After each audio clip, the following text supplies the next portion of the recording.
Yeah, I think I really felt like we were focused from the get-go. I don't think there's any question, and I'm not just talking about Mickey and Raina. I mean, you've seen Tori Coulter hit a couple big shots for us. Jacqueline Wolf step in there, Megan Ware.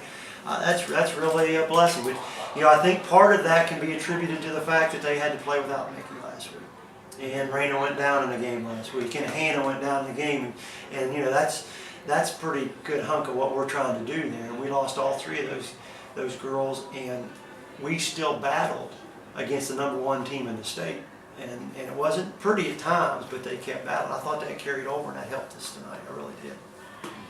Obviously, Mickey showing no ill effects tonight in her return. I just told the college coaches there, she looked like, to me, of course I get to work with her every day, but she looked like she hadn't done anything in 12 days, and she literally hasn't. You can see that from the free line. Yeah, you could see from the free throw line, and you could see like there was a turnover at the end of the first half. She's bringing it up, and Sarah Barksdale back slapped the ball. Good play on Sarah's part, but that usually don't happen with me. She got tired, her legs were a little wobbly, and it showed itself. But she's still, and I'm biased about this, but I still think she's the best player in the state of West Virginia. And to do what she did tonight without doing anything for 12 days, that takes it to a level that I've never even seen it before. I've seen her do some pretty amazing things.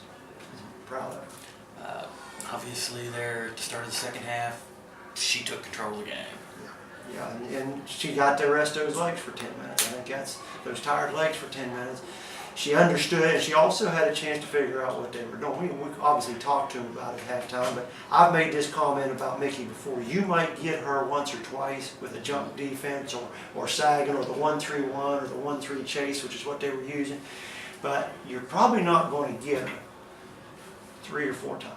You might get her once, you might get her twice, because she's extremely intelligent. She wants to coach, and she understands the game very well.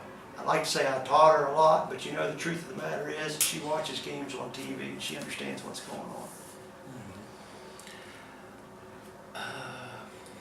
Obviously, Noble was a big factor on the other side for them.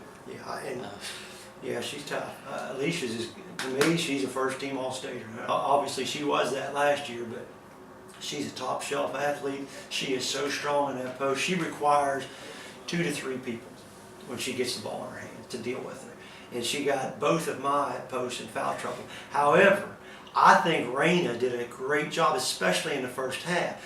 But Raina hasn't done anything since Friday in the third quarter because she went down and she's hobbling on an ankle. So I'm really proud of Raina, because you take a first-team All-Stater like Alicia, and I really sincerely think she's that good, and she's also a great person. But you take that, Raina's hobbling, and she still had a good first half for her. Now later in the game, Alicia took over, and I did a lot of sweating there. I don't think there's any question about that.